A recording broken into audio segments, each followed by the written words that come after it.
Раскрываемость преступлений выросла почти на 12%. В зоне ответственности подразделения не допущено особо тяжких преступлений против личности. Показатели работы транспортной полиции за 2015 год обнадеживают. Показатели нашего подразделения были признаны лучшими показателями по Дальневосточному федеральному округу. На слуху такие громкие, серьезные уголовные дела, как связанные с руководителями федерального казенного предприятия «Аэропорты Севера», связанные с рядом руководителей администрации Ленского бассейна.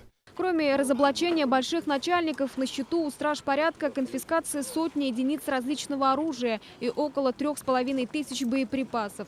Незаконный оборот наркотиков тоже тесно связан с транспортными узлами. За прошлый год изъято более 7 килограммов запрещенных веществ. К своему профессиональному празднику сотрудники транспортной полиции, можно сказать, подошли творчески. Кроме традиционного разбора полетов, они представили журналистам новый проект «Берегите в себе человека». Это социальные ролики и мотиваторы. В суете мы упускаем важные вещи.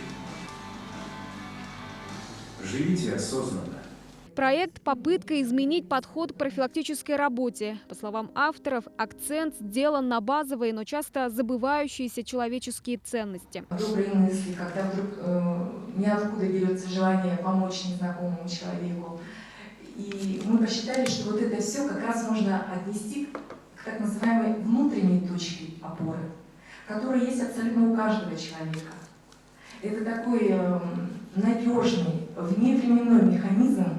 Новый метод борьбы с правонарушениями на транспорте должен помочь решить новые задачи. Это преступления в сфере топливно-энергетического и лесопромышленного комплекса.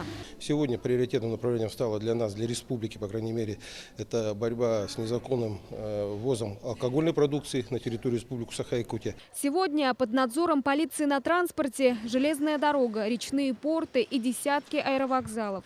Поэтому и в праздник у этих полицейских много работы. Айна Винокурова, Денис Попов, Вести.